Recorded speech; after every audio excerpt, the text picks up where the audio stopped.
এই যে চকলেট দিচ্ছি একটা, হ্যাঁ এই দুইটা 8 পিস এরপরে দিচ্ছি এই ভাইয়ের দোকান থেকে এই যে দেখেন কত টাকা মাল এটা কিনছি। হচ্ছে যে তোমার উট চকলেট আছে আপনার 295 টাকা এটার দাম, বুঝছেন?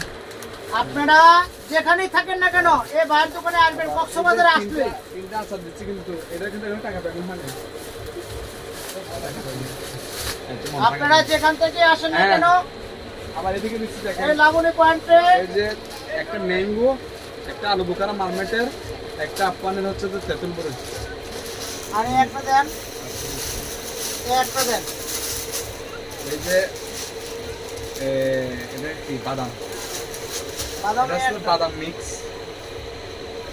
আপনারা দেখে রাখেন, লোকেশনটা দেখেন, অত্যন্ত ভাই ভালো মনের মানুষ। আপনারা এই দোকানে আসবেন, আপনাদেরকে দাওয়াত থাকলো। প্রিয় বন্ধুরা, সকলে ভালো থাকবেন, সুস্থ থাকবেন। আসসালামু আলাইকুম। ওকে, আল্লাহ হাফেজ। মারলন এখন চলে যান বাইরে। খুদা হাফেজ ভাইয়া।